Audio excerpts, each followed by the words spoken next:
Hey, what are you doing? You know you're not supposed to be back here. Now you get back in the other room and finish up. My subscribers are waiting to see everything.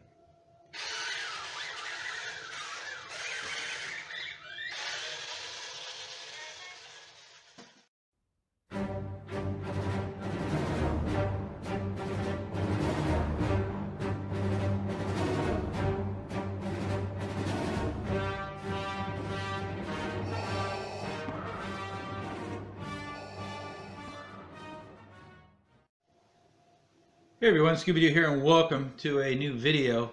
I decided today that we were going to talk about the Disney mouse droid. I know I said I was going to be doing the next review was going to be on the premium format Sand Trooper by Sideshow, but we're going to put that off just a little bit because I got some other stuff going on. Actually, I have a lot of stuff going on. And I wanted to do this video because, well, I'm getting a little frustrated with things, and so it was time to blow off a little bit of steam. So I decided to kind of do a little bit of a rant on this mouse droid. Now, as you saw from the video, he actually looks pretty cool, and he is cool, actually. So I would, in one sense, give it a big thumbs up. This was a Disney Park exclusive. I actually did purchase this, though, off eBay. And we'll just take a quick look at it. It's an RC, obviously. It's remote control. And it has a couple cool features. It does charge up on a USB cable. On a full charge, goes for 5 hours. It does come with a remote control, obviously. It's right here. Actually, the remote control looks kind of nice and small. I like the text on there and the Empire logo. This takes 3 AA batteries. And one of the features that it has that's really cool, and I'll show you really quickly, is the missile launcher. Is that cool or what? So on the missile launcher itself, we'll go ahead and reopen it again. You get 6 set of missiles. They launch out 2 at a time. And the one thing with that is when you want to reload, you actually have to shoot off all 6.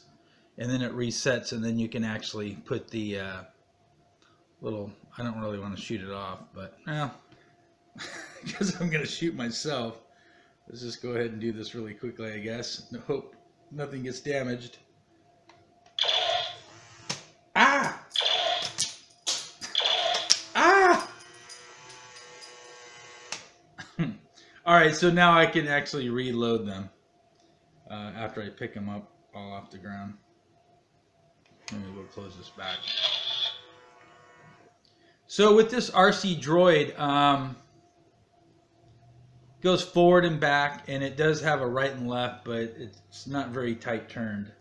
It also has a button where you can make a squawk noise. And it also too makes noise basically every time you push to go forward or back or left or right.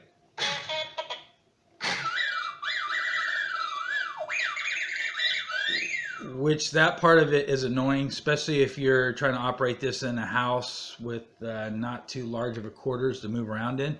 Because again, every single time you push one of these buttons left or right, forward or back, it starts making noise. So if you start trying to go through some obstacles or anything like that, it's going to be non-stop squawking. That's really the only negative about the vehicle. Other than that, it's really cool, as you saw.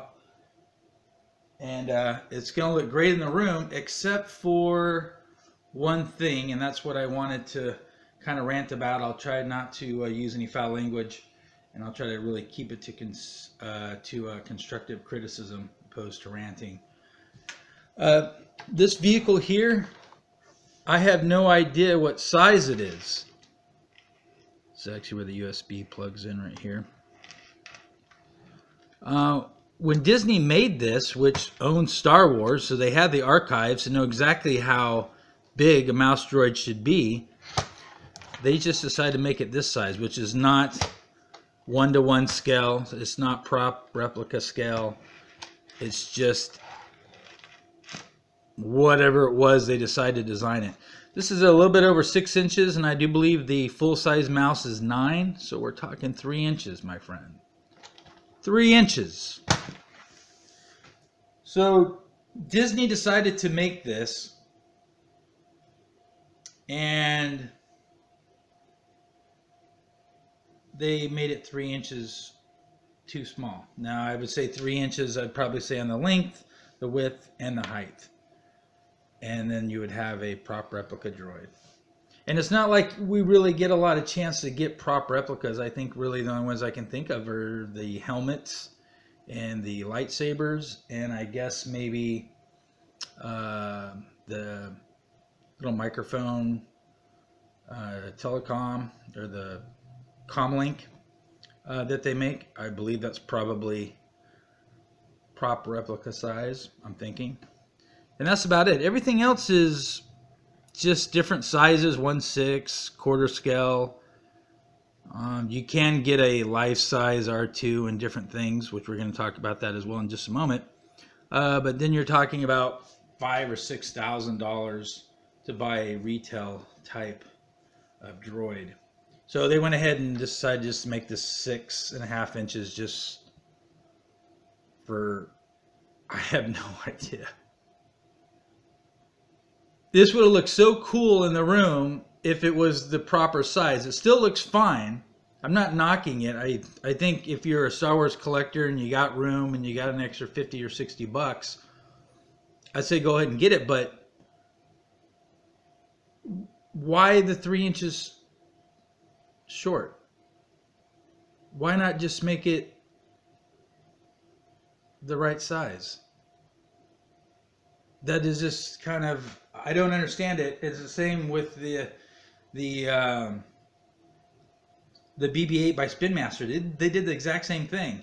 And I don't know if it's a conspiracy or something in the the rights to making certain things, or how Lucas signs off on stuff, or Disney, or however it works. But there seems to be some kind of conspiracy on making life-size or replica-size things. But then again, there isn't a conspiracy, because then you got Think Geek with their BB-8 floor lamp, which is supposedly supposed to be life-size. It looks a little small, but people have said it's life-size. That thing is fine to be life-size, even though it's a piece of shit. You know what I mean by piece of shit? It's not really. It's actually a pretty cool floor lamp. What I mean by that is it's kind of cheaply made, and they use decals, and I've seen a couple of them, and the decals don't really stick on there very well, and there's bubbles, and they didn't put a lot of detail in making the lamp, but yet it's full size, life size, so they say. And then the Spin Master BB-8 that they came out with, which is also a really awesome remote droid, does a lot of great things. That one's about 10 inches too small. And the funny thing about that is before it came out, they actually did some articles on it, and they were saying about how Spin Master was going to make this life-size BB-8, and it was going to be awesome and all that stuff. But then when it comes out, it's not life-size. It's 10 inches too short, or approximately 10 inches too short. And if you read the information on it from Spin Master, it says lifelike size. So it went from life size when they were doing the articles on the figure, and then when Spin Master actually comes out with it, they say lifelike size. So I don't know what lifelike size is, but it's not full size, it's not full replica. And I don't know what Star Wars, Disney, Lucasfilm, I don't know what they're doing. I really don't. And this just goes back to this. 3 inches. 3 freaking inches. Somebody just decided just to make this. They go, well, we'll just make it the size. Do we have a reference on anything? Well, yeah, we could actually make it the full size if we just made it 3 inches bigger, but we don't want to do that. So again, there must be some kind of conspiracy or something, right? On why they're doing this, because there's absolutely no reason for it. And it's really, really frustrating, because I'm trying to design a room, and I know they don't have to make everything just specifically for me. Like, for instance, my Death Star that I have in the other room. Now, that I would like to have bigger, but they only made it one size, so that's fine. I understand that. But this, again, this is just, we're talking 3 inches. I don't think I don't think it's just making me happy by making this an actually prop replica. I mean, if you lift my camera up a little bit, I got my Back to the Future. Now, what if they would have made the the hoverboard 3 inches shorter than what it should be, or the flux capacitor? They didn't. They just made a prop replica. They made it the same size as in the movies. People collect those things.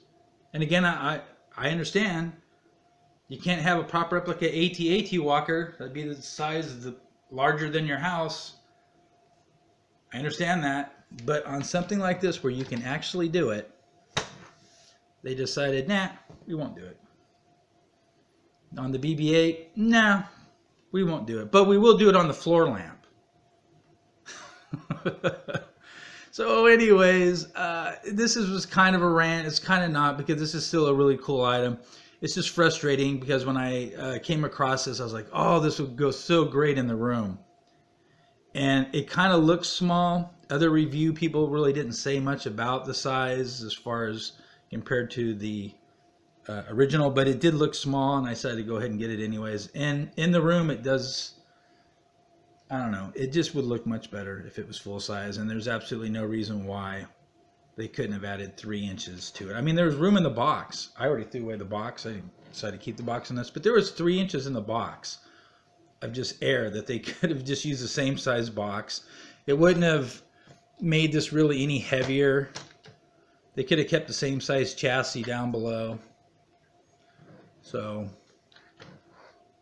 anyways, I would love to hear some comments regarding this, on why you think they don't make the prop replicas like they should for Star Wars, the biggest franchise movie history. They don't make the prop replicas. So that's it. Look for more videos. I got so much stuff. Everything in the other room, and just new items to review and to go over, and new designs. It's going to be a really crazy fall going into winter. So again, don't forget to like, don't forget to subscribe, and I shall talk to you guys later, and guys have a fantastic week.